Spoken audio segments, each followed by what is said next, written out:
함께 들으신 곡은 달빛이라는 곡이었는데요. 지금 시간이 물론 아침 시간이긴 하지만 뭔가 분주한 시간들이 지나가고 편안한 달빛과 같은 고요한 밤의 느낌 받으셨기를 바랍니다. 자, 저희가 늘 책을 소재로 이야기를 함께하고 있죠. 그녀의 품격에 딱 잘 걸맞는 책 이야기를 해보려고 하는데요. 독서법에 대한 이야기예요. 아이의 미래를 바꿀 수 있는 엄마의 현명한 독서 코칭에 대해서 어떤 이야기를 나눌게 될지 기대해 주시기 바랍니다. 책을 많이 읽는 것만이 좋은 교육 방법은 아니다. 한 권의 책을 읽더라도 제대로 읽어야 한다. 하기 싫은 공부가 아닌 재밌는 놀이가 되어야 하는 책 읽기. 내 아이를 현명하고 지혜롭게 키울 수 있는 독서 코칭 방법. 아동심리 전문가이자 독서 코칭 전문가인 이정아 소장의 엄마표 독서 코칭을 통해 알아보자. 네, 전문가 모셨습니다. 안녕하세요. 이정아 소장님이십니다. 네, 안녕하세요. 반갑습니다. 안녕하세요. 예. 야, 독서 코칭에 대한 이야기 저도 사실 굉장히 기대가 돼요. 어렸을 때부터 저희 집은 뭔가 책장에 책이 꽉 차 있는 느낌이 있었거든요. 읽어라 하진 않으셨어요. 근데 꽂혀 있으니까 이게 뭐지? 하고 보게 되고 항상 아버지가 책을 읽는 모습을 보여주셔서 아빠가 책 읽고 있으면 저도 따라 읽고 막 그랬던 적은 있었어요. 가장 좋은 독서 코칭인 것 같아요. 그래요? 물론 아이들이 책을 뭐 읽어라 해서 뭐 읽는 게 아니라 본인이 알아서 이제 다 읽어주면 고맙겠는데 네. 부모님들이 책 읽는 모습을 전혀 보여주지 않으면 아이들도 책을 읽으려고 하지 않는 것 같아요. 저 같은 경우에는 이제 애를 이제 셋을 키우면서 네. 결혼하기 전에는 책장에 이제 다 제 책이었잖아요. 네. 근데 이제 이게 아이들 책이 이제 무슨 전집, 동화책, 뭐 위인전. 전래동, 위인전 뭐 이런 게 막 생기면서 역전됐어요. 그러니까 제 책보다 아이들 책이 더 많아지게끔 돼가지고 네. 그 책을 갖다가 이렇게 놓고 보면서 제 책보다 아이들 책을 더 많이 읽게 되더라고요. 그래서 아이들이 또 책을 갖다가 읽어주니까 책 읽는 시간을 상당히 좋아하게 하고. 네. 근데 김학독 씨 같은 아빠가 책을 읽어주면 영화 보는 느낌일 것 같아요. 물론 뭐. 도 해주시고 막 사자가 말을 하고 막 그러니까. 예, 우리 아이들이 다른 아이들보다 동물 소리를 좀 더 잘 내요. 네. 보통 아이들 코끼리 소리 잘 못 내잖아. 코끼리 보통 호랑이는 어흥, 뭐 사자는 컹, 뭐 이 정도까지는 아는데 닭은 꼬끼요, 개는 멍멍, 고양이 야옹야옹, 코끼리 잘 못 들라요. 근데 우리 아들은 코끼리 하면 이렇게 해요. 괜찮네요. 네. 까치 어떻게 울지? 까치는 이렇게 해요. 네. 그러면 원숭이는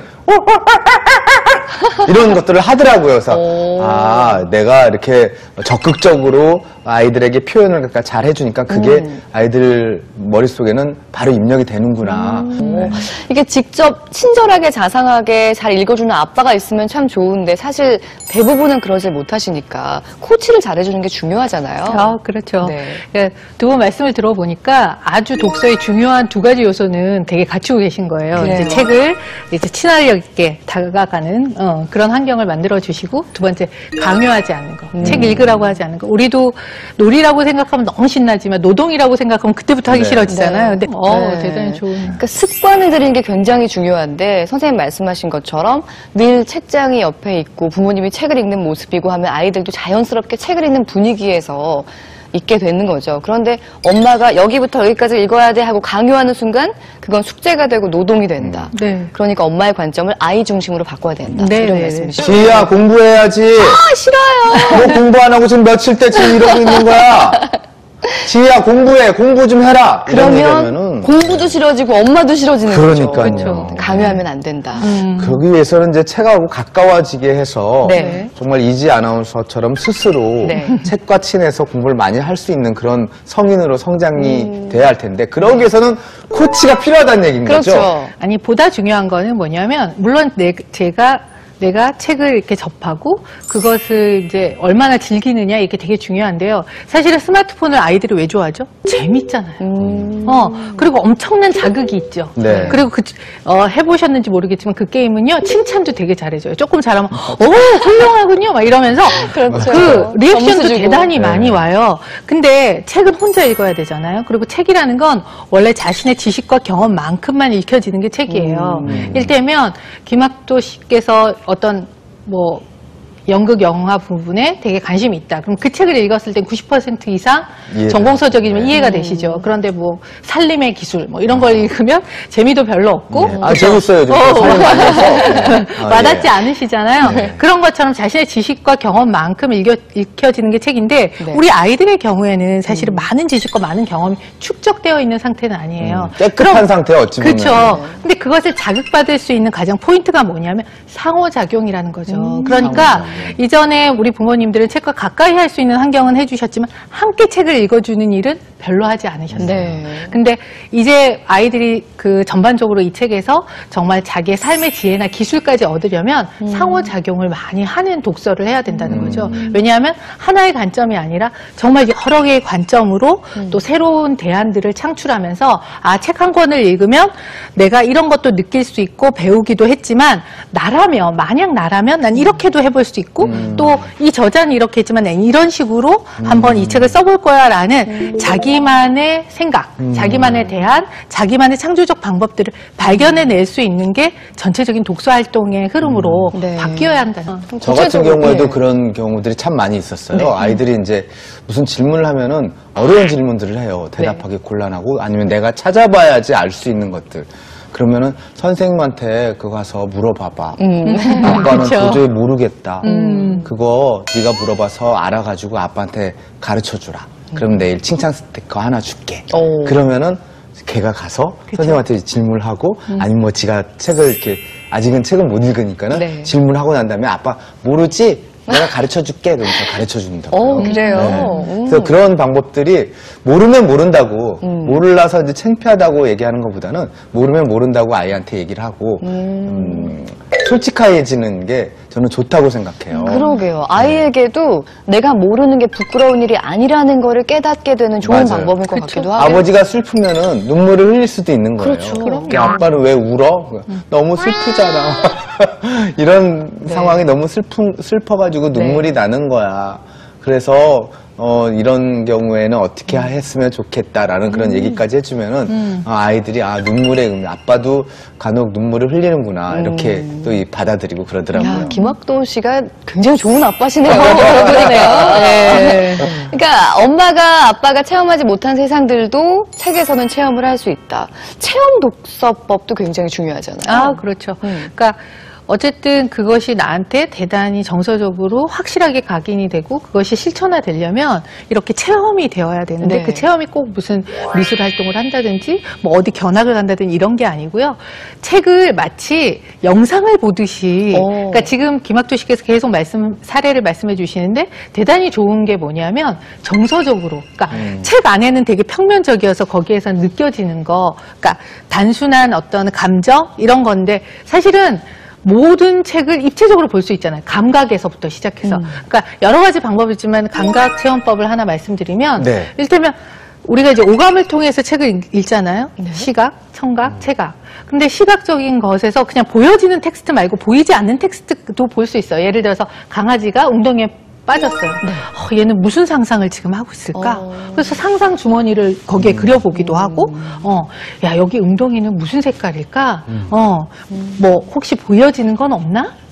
어떤 게 있을까? 바닥은 무슨 색일까? 뭐 이런 것들을 하면 아이들이 그냥 강아지가 떨어졌네? 빠졌네? 그것만이 아니라 정말 이 강아지가 지금 강아지를 둘러싼 환경은 어떨까 하는 것을 시각적으로 느낄 수 있고요. 또 무슨 소리가 들리니 거기에? 혹시 들리는 색깔은 청각적으로. 없을까? 또 무슨 말을 얘는 마음에서 웅얼웅얼거리면서 지금 참고 있을까? 이런 식의 청각적 체험도 되게 적극적으로 하면 아이들이 좀 더 그 감각을 크게 느끼면서 감정 몰입이 훨씬 더 잘 될 거고요. 체각은 뭐 당연히 아시듯이 마음으로 뭐가 느껴. 얘 지금 털은 다 어떻게 됐을까? 뭐 이런 거 있잖아요. 네. 그러니까 아이들은 되게 감각적으로 되게 잘 느끼고 그걸 느낌으로 해서 그 다음에 감정이 이렇게 이어지는 건데 이거부터 체험을 제대로 안 함으로 해서 나중에 이렇게 되는 거예요. 자, 보통 부모님들이 되게 열심히 책을 읽어주시죠. 읽어주시고 어땠어? 재밌었어. 그러니까 걔네가 독후감을 이렇게 쓰는 거예요. 나는 오늘 무슨 책을 읽었다. 재밌어. 다른 감각 이런 건 없었어요. 네. 네. 걔가 털이 쭈빗을 정도로 정말 무서움을 많이 느꼈다. 걔는 아마 나와서도 한참 동안 공포증에 시달릴 것 같다. 이런 얘기를 할 수 있는 건 자기가 정말로 오감으로 체험을 해봤을 때 나올 수 있는 얘기거든요. 이런 그 코칭 방법에 대해서는 정말 부모님들이 관심을 갖지 않는 이상 잘 모르실 것 같아요. 참 좋은 프로그램인 것 같습니다. 이 시청자 여러분들이 네. 이런 내용들을 갖다가 관심을 갖고 그거에 관련된 또 독서들도 많이 있지 않습니까? 네네. 그런 것들, 그런 책을 갖다가 공부를 하면서 아이들한테 이렇게 가르쳐 준다면은 네. 참 좋을 것 네. 같아요.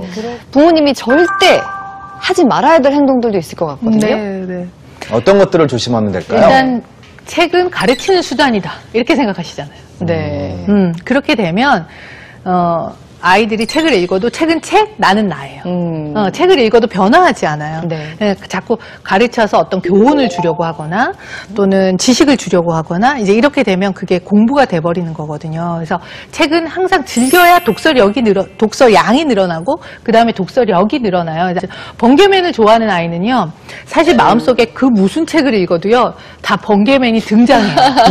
그쵸? 그거 되게 중요한 얘기거든요. 네. 그러면 실제로 호랑이가 할머니 물어갈 때 번개맨이 나타나서 번개 파워! 그렇죠. 얼마나 좋을까 이런 생각을 하니까. 네. 그러니까 네. 그러면 걔가 번개맨을 모든 책에 출연시킨다고 가정한다면 번개맨이 해야 되는 활동이 있을 거예요. 그러면 그 활동을 만약에 아빠에게 스토리로 얘기해 준다고 그게 뭐예요? 요즘 다 아이들이 못한다고 걱정하시는 스토리텔링이에요. 그러네요. 그렇죠. 그러니까 부모님 입장에서 가르치려고 하지 않는 것 대단히 중요하고요. 지금 말씀하신 대로 많은 양을 자꾸 고집하시지 않는 거. 자연히 늘어나게 돼 있어요. 내가 흥미가 네. 있으면 자연히 늘어나잖아요. 그래서 충분히 이게 되게 즐거운 활동이고, 그리고 질문하면서 상상하니까 되게 많은 걸 상상할 수 있다 그러면 제일 좋은 걸 누가 아냐 하면 본인이 알아요. 그렇기 때문에 책이 점점 늘어나는 거거든요. 근데 만약에 그냥 규칙으로 받아들인 아이라면 한 4학년쯤 되면 책 안 읽습니다. 왜냐면 4학년부터 숙제 너무 많아요. 교과서에 할 일 너무 네. 많고요. 그리고 즐길 것들은 얼마나 더 많아요. 그렇기 때문에 이 정말 몸소 체험한 것들이 경험이 너무 즐겁다 이런 거고요. 그 다음에 질문을 할 때 아까 우리가 얘기한 것대로 너무 그러니까 부모님이 원하는 질문을 하시지 않아야 돼요. 부모 위주의 질문을 하지 절대 마라. 하지 말고 아이의 관심과 흥미에 의거한 질문을 했을 때만 아이들은 대답을 해요. 그러니까 이런 거예요. 나도 질문하고 싶죠. 우리 아이는 대답하지 않아요. 대답하지 않는 아이는 없어요. 왜냐하면 인간은 기본적으로 듣는 욕구보다 말하는 욕구가 훨씬 강하거든요. 그래서 말은 하고 싶은데 어떤 말을 하고 싶냐? 내가 관심과 흥미가 있는 말만 하고 싶어요.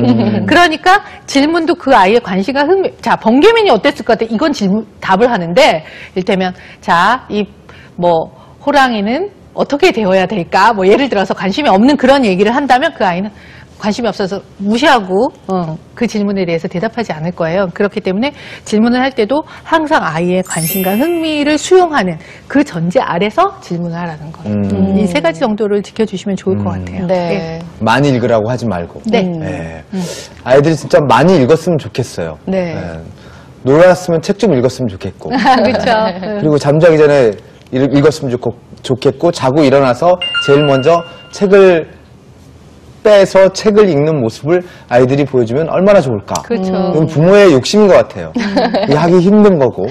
네. 나는 그렇게 안 했으면서 왜 아들한테는 그렇게 시킬까라는 그런 생각도 하게 되고. 엄마의 독서도 굉장히 중요하거든요. 제 친구가 얼마 전에 블로그에 사진을 하나 올리면서 글을 적었더라고요. 한 손에 커피를 들고 있고 한 손에 책을 들고 있는 내 두 손 하면서 내 두 손이 아이들에게서 자유로워져 있다는 것이 참 행복하다. 와. 이런 글을 올렸는데 그만큼 엄마들이 책 읽을 시간이 없잖아요. 그쵸. 엄마들을 위한 독서 코치도 좀 알려주시죠. 이제 부모님도 사실은 우리는 자랄 때 실천하는 독서를 해본 적이 없어요. 그죠? 네.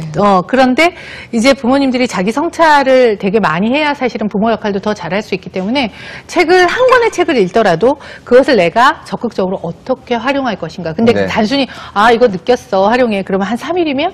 망각하죠. 그게 아니라, 자, 오늘 경청에 대해서 배웠어. 그러면 내가 항상 아이들을 설거지 하면서 애들 얘기를 들어주니까 애들이 칭얼거리는구나. 자, 오늘부터는 항상 눈을 보고, 아이들의 손을 잡고 그리고 아이들의 얘기를 단 한 번이라도 들어줘야겠다. 이런 이제 나름의 계획을 세워서 그것들을 실천하면 사실 이 책을 읽어서 내가 이렇게 변했네라는 것들을 아주 현실적이고 직감적으로 느끼시게 될 거예요. 그러면 아무리 없는 시간에도 우선순위가 어때요? 독서로 바뀌겠죠. 왜? 그게 내 변화의 경험이 있는 거니까.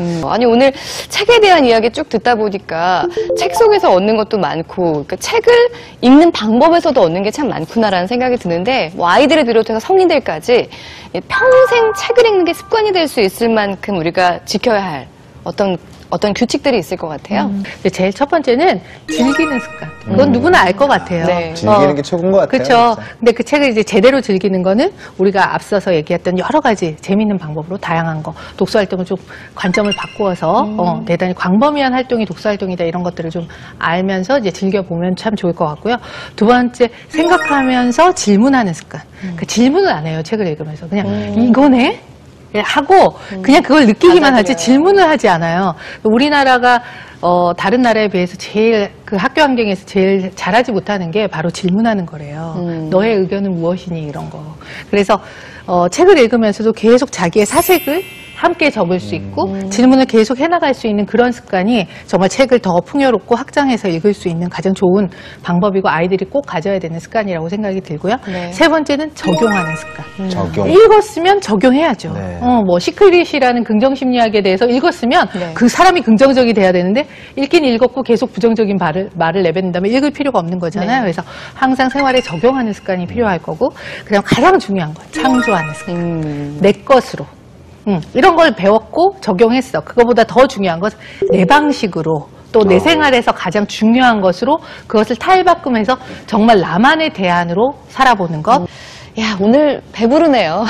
그러니까 책이 마음의 양식이라고 하는데 책을 잘 읽는 이야기를 듣는 것만으로도 뭔가 든든한 생각이 드는데 1시간 동안 함께 하셨잖아요. 네. 어떠셨어요? 정말 그녀의 품격이 그냥 이름에서 나오는 그런 힘에 이지 아나운서의 어떤 느낌과 그리고 책을 많이 읽은 아나운서시잖아요. 네. 그래서 오늘 또 책에 대해서 좋은 말씀 많이 들어가지고 이정환 선생님의 그 말씀을 교훈 삼아서 앞으로도 제 삶에서 책으로 풍족해지고 책으로 행복해지는 세상이 올 것 같다라는 그런 느낌이 확 와서 네. 너무나 행복한 시간이었습니다. 네. 마음의 안식과 휴식이 되었기를 바랍니다. 오늘 그림 이야기, 책 이야기 함께 했는데요. 위로하고 휴식하는 거에 이어서 한 단계 자신을 발전시키는 데도 도움이 되실 거라고 믿습니다. 자, 다음 주 월요일 이 시간에는요, 토크쇼 부모 고수다가 방영되니까요. 많은 시청 바라겠습니다. 오늘 함께 해주신 여러분, 감사합니다.